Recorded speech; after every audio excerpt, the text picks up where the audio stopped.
SP Shri Bindu Madhav sir గారి ఆదేశాల మేరకు Kurnool enforcement SCB superintendent Shri Ravikumar sir గారి పర్యవేక్షణలో మేము వినాయక చవితి నిమజ్జనం సందర్భంగా అక్రమ మద్యము ఎక్కువగా వినియోగం అవుతుందనే దృష్టితో ఫోకస్ చేసి టౌన్లు సంబంధించి నిఘా ఏర్పాటు చేసుకోవడం జరిగింది.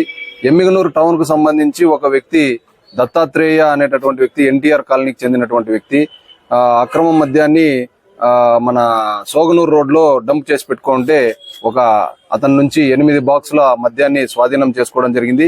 అతని మీద కేసు చేసి కోర్టుకు హాజరుపరచడం జరుగుతుంది. అలాగే మన చెక్ పోస్ట్ సిబ్బంది మాధవరం చెక్ పోస్ట్ మంత్రాలయం మండలం దగ్గర మేము వాళ్ళు కలిసి నిర్వహిస్తున్నటువంటి దాడుల్లో ఒక 2 వీలర్ పైన రచ్చుమర్రి గ్రామానికి చెందినటువంటి 2 వ్యక్తులు చెరొక బాక్సు ఈ వినాయక చవితి నిమజ్జనం సందర్భంగా లిక్కర్ అమ్ముకుందామని తీసుకుపోతుంటే వాళ్ళను కూడా పట్టుకుని అరెస్ట్ చేసి కోర్టుకు హాజరుపరచడం జరుగుతా ఉంది. ఈ 2 కేసుల్లో కలిపి మొత్తము పట్టుబడిన మద్యము 10 బాక్సులు లిక్కరు, ఒక మోటార్ సైకిల్, మొత్తం అంతా కలిపి వీటి విలువ 80,000 దాకా ఉంటుంది. ఈ ప్రజలకందరికీ తెలియజేయడం అంటే ఈ మద్యపాన సేవనం అనేది మంచిది కాదు.